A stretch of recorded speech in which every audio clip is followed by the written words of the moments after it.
Tonight on CTV News, health concerns are raised around the Pacific community in Christchurch. What needs to be done?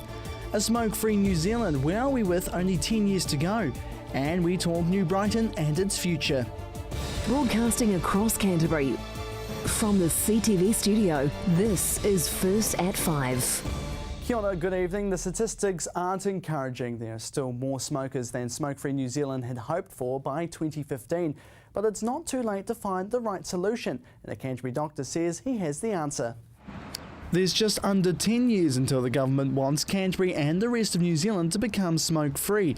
But one Christchurch professor at Canterbury University says more needs to be done to achieve this goal.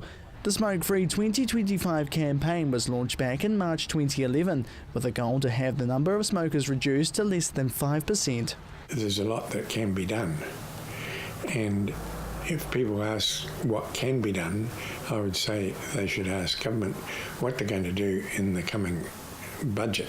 He's been working in health for a number of years, being a principal medical officer for 18 of them, regarded as one of the country's most experienced researchers on smoking policy. In his latest research, he's worked out over the next 10 years, the 5% target for the number of people smoking won't be met, saying it would be more likely to be sitting around 7 to 10%. Smoking tobacco kills around 5,000 people throughout the country every year. That's around 30 New Zealanders a day. And he says the price needs to climb further for the goal to be reached and lives to be saved. At the moment, the price is going to rise by 10% a year. Now, we've calculated that out, and it does not reach the goal of less than 5% smoking in 2025. However, he's confident the goal can be achieved by the 10-year mark. After studying alongside a number of researchers, he believes they've found the best solution, something that's already on the market: e-cigarettes. The two things that should be done next out of all those is to make electronic cigarettes freely available and to raise the price of conventional cigarettes by 20%. Although he says the electronic versions are a better alternative, he believes the nicotine options should be made available to the public to give them a better chance of quitting. Currently, nicotine cartridges for the devices are illegal in New Zealand, and e-cigarettes can only be sold to people over the age of 18. But he believes there should be a change in the law around the nicotine cartridges. Electronic cigarettes are much cheaper, they're much safer, and our own research shows that. And we also need to decrease the amount of nicotine per cigarette. So those are the things we need to do. He says it's not an unusual ask, saying it can be done. But he'll be waiting for the budget to be announced in 2 weeks' time, seeing what the government's next step is for a smoke-free future. Jared McCulloch, CTV News. Canterbury Police are appealing for witnesses to a fire which destroyed a historic barn on River Road in Richmond. The fire occurred around 4 o'clock on Wednesday afternoon, and police are treating it as suspicious. The fire was widely visible across the city, and police are keen to speak to anyone who was in the area at the time, particularly if they were taking photographs and videos of the blaze. Recovery from the earthquakes is still ongoing, and today Red Cross has chosen nearly 60 non-profits who will get $2 million worth of funding for their ongoing support services to communities in need. 57 community groups in Christchurch will split $2 million in community funding from the Red Cross. It's the latest round of funding for the agency's earthquake recovery program for the city, with the funds being rolled out to recipients over the next 2 years. Youth organisations make up the majority of recipients, and nearly 2/3 are based in the city's quake-damaged eastern suburbs. Some recipients will receive as much as $100,000, with the elderly and community workers also taking shares of granted funds. All recipients are recovery programs, showing there is still work needed to be done in building the community's health and well-being. The Red Cross received 162 applications in total, wanting more than $5.7 million from the $2 million funding pool.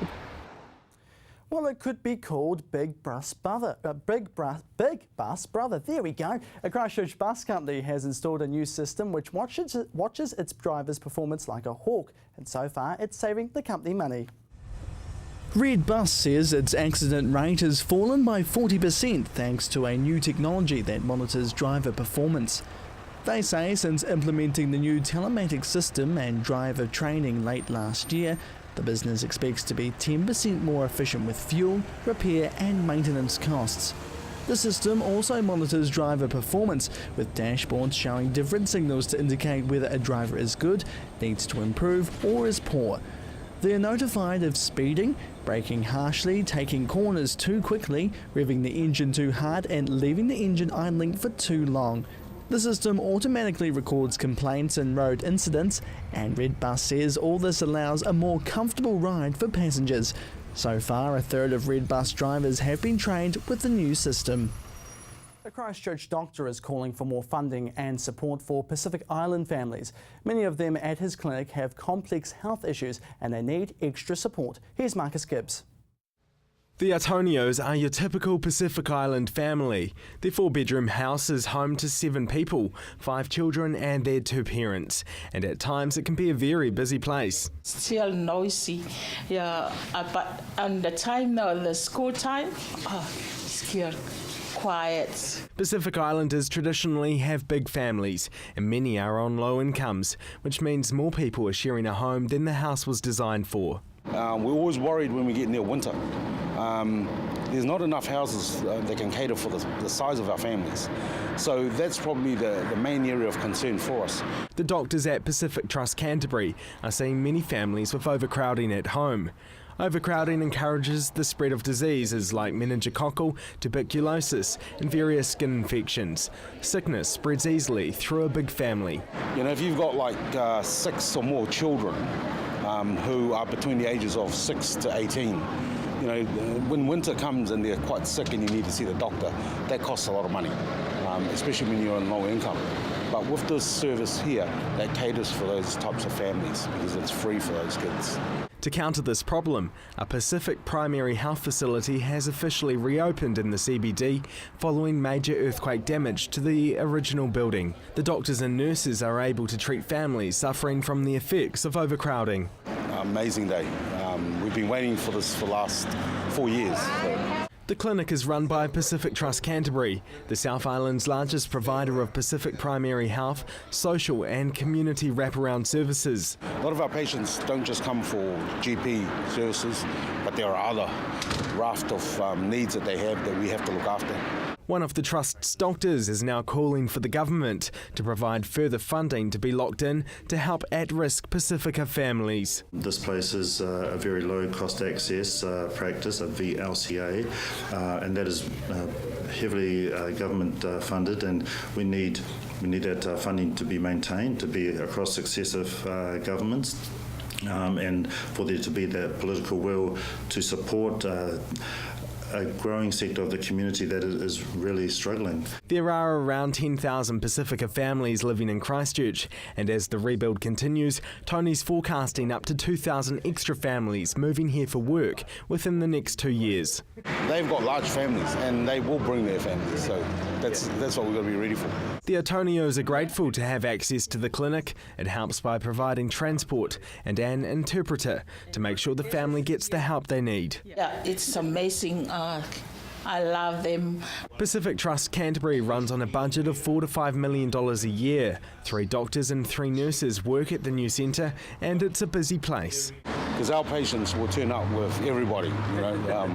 They'll bring the whole family, and some will wait out here and some will be inside.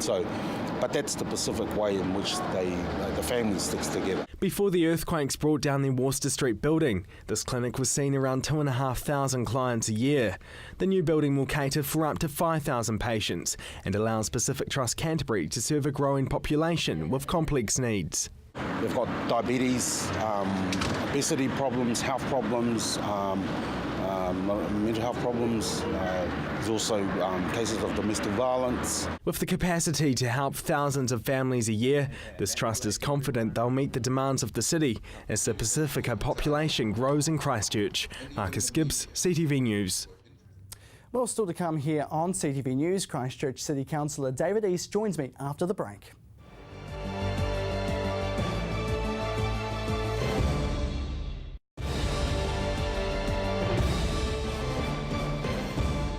And welcome back to CTV News. Well, New Brighton once the beachside attraction for thousands and the only mall in New Zealand to have Saturday training, but that was decades ago. And since then, plans for its revitalisation have come and gone many times. With the City Council's long-term plan, there's now another chance. But given the Council's debt woes, what can be done? Joining me now is City Councillor and Brighton resident David East. David, thank you so much for coming in today. Really do appreciate it.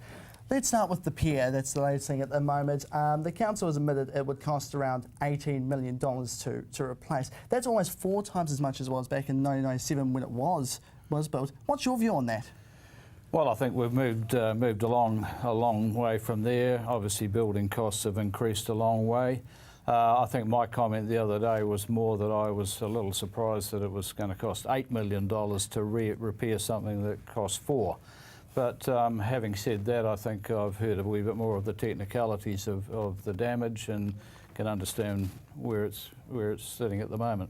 Absolutely. I guess it comes down to too that obviously it's the structural things that we can't actually say. Actually, it's further down that's the problem. Is that the case? Yeah. Well, there's 2 things really. I think one pier, the second pier in, has subsided slightly. But the more intensive damage is below the waterline, where we've had a bit of concrete spalling, and eventually the salt water will attack the reinforcing in the pier columns and cause some major problems in the long run. Absolutely. Also too, back when it was insured for around about $7 million, $7.6 million I'm pretty sure. The council says it could be underinsured. That was quite under. What do you think went wrong when that happened back in 2010? Why do you think they would have been underinsured? What kind of process would they have gone through? Well, it's a bit before my time, so I'm not entirely sure of the process. But yes, look, a number of assets around the city were underinsured. And I suppose perhaps you could take the attitude that no one expected that every asset in the city would be affected at the same time. So there would be an element of risk associated with insurance that you may have a fire in one building or a structural damage in something, but no one expected that the whole of the city would be subject to insurance that was undervalued at that stage. Absolutely. Do you think it's cause for concern that there's all this underinsured stuff? Oh, definitely. I think, going forward now, we are revaluing a lot of assets and insuring at a proper level. And yes, you can argue that the policy that was in place back a few years ago perhaps wasn't the right thing to be doing, but it's very easy to look at things in hindsight. And as I said, no one expected that level of claim on insurance across the city in one hit. Absolutely. $2 million was raised last time by the community out in New Brighton to put towards the pier the first time round. Will the public now have to, I guess, do it all again now, I guess, to help contribute to the repairs of it? No, I shouldn't think so. The insurance cover that we have on the pier will nearly almost cover the length of repairs that are involved. I don't envisage that we'll be going out cap in hand to our local community to stump up with any shortfall, and I'd be very disappointed if we were. Absolutely. So what's next now for the pier? I guess we've got the numbers, so what happens next? The numbers for repair. So for pier to repair, yeah, what happens next now? Well, look, I think realistically it won't start happening tomorrow. There is a fair amount of investigatory work still yet to be done. There's a lot of the insurance is still yet to be finalised. Realistically, I wouldn't see any work starting on that inside the next couple of years. There's a vast amount of work in the eastern suburbs and the rest of the city that needs more attention before repair of the pier. Absolutely, absolutely. I want to move on now to just New Brighton and its business hub as well. What kind of things are in the long-term plan for New Brighton, just in general? What things are there to look forward to for New Brighton? Well, the New Brighton area went through a master plan process recently, right, which has identified a number of opportunities for the New Brighton area. And I think principal amongst those are looking at a realignment of traffic in the area with an extension of Oram Ave through to Hawke Street, some new public facilities in New Brighton, and improved bus layover facilities in New Brighton. In my mind, they're perhaps the three key areas to get going first.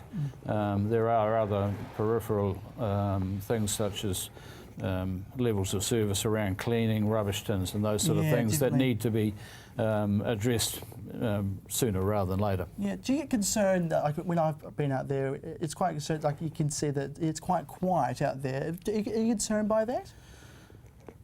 Depending on the day that you go out, of course. New Brighton's been pretty fortunate this year. We've had a number of events, and we see when we have an event, we've had the Sandcastle event, we've had Kite Day, we've had the Coast to Coast finishing in New Brighton, we had a dedication to the centennial of surfing being introduced in New Zealand. So the future of it's quite bright in, I guess, as well. So when we've had those sort of events, the crowds at New Brighton are phenomenal. Yeah, so nice.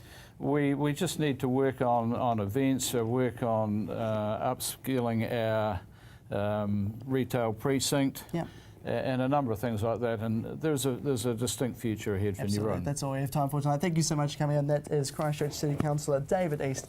Well, still to come here on CTV News, Sport and your region's weather.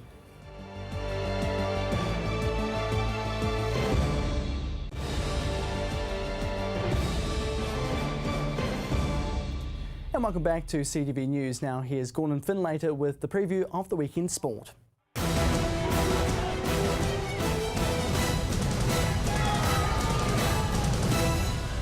It will be the end of an era tonight, with Richie McCaw and Dan Carter turning out for their last match together as Crusaders at AMI Stadium. With the side heavily unlikely to have a home playoff match, tonight's match against the Reds is sure to be a special occasion for the two players who will become immortals in the Crusaders' legacy. Both players will be focused on a win tonight though, with the side looking to sneak into the playoffs.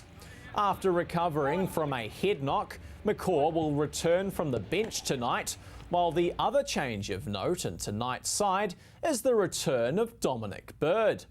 After a poor start to the season, Bird was relegated from the squad and resigned to turning out for his Lincoln University side. Bird has been given the opportunity tonight though, with the big lock starting alongside Sam Whitelock. Meanwhile, after breaking his arm in pre-season, winger Joni Makalai could see his first action this year starting from the bench. Tonight's match kicks off at 7:35. Well, one of the South Island's top motorsporting events is taking place this weekend with the annual Otago Classic Rally.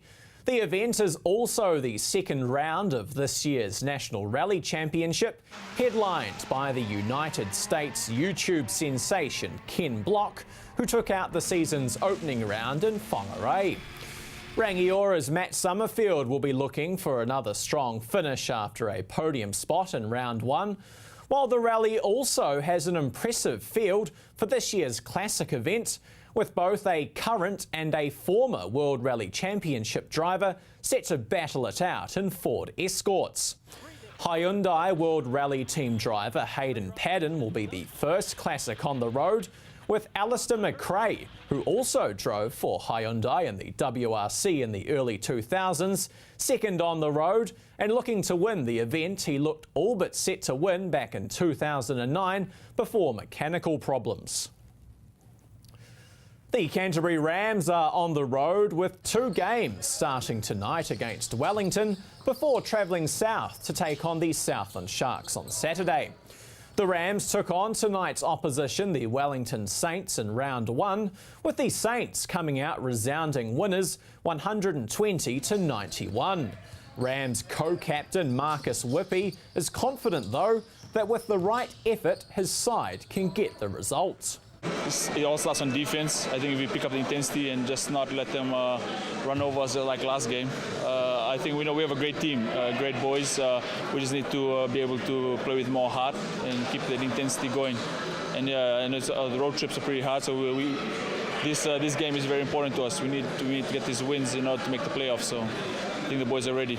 And finally tonight, the UC Championship Secondary School Rugby competition enters round 3 tomorrow with CTV's feature match seeing Burnside at home to Waimea. Kick-off is at 12 o'clock, and if you can't make it to the match, you can enjoy it from the comfort of your living room with coverage right here on CTV this Sunday at 12:30. You're up to date with the latest in local sport. I'm Gordon Findlater for CTV Sport.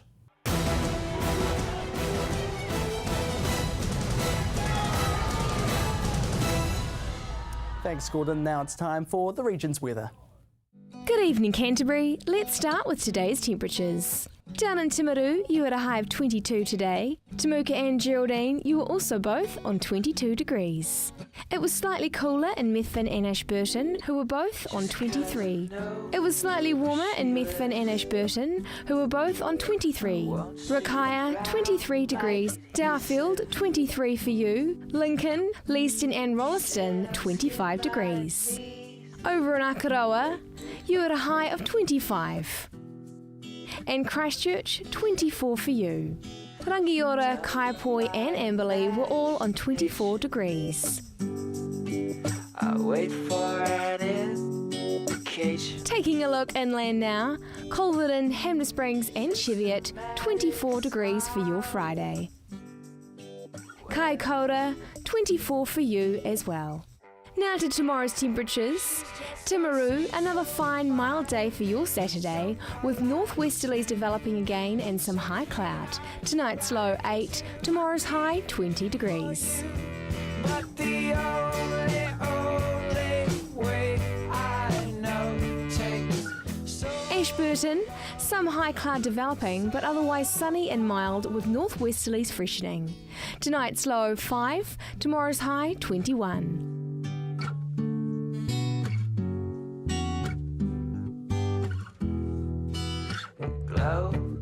Now to the Garden City. A fine, mild Saturday in store with some high cloud and a period of northwesterlies during the afternoon. Tonight's low getting down to 5, tomorrow's high 21.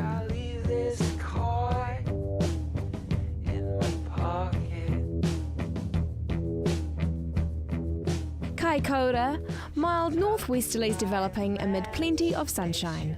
Tonight's low 8, tomorrow's high 21 degrees.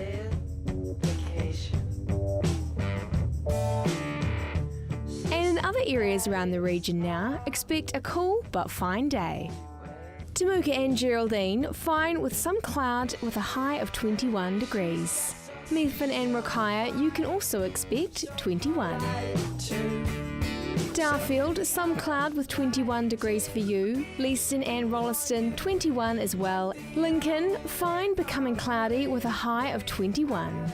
Over in Akaroa, expect the region's high of 22 degrees. Rangiora, Kaipoi and Amberley, a high of 21 for you.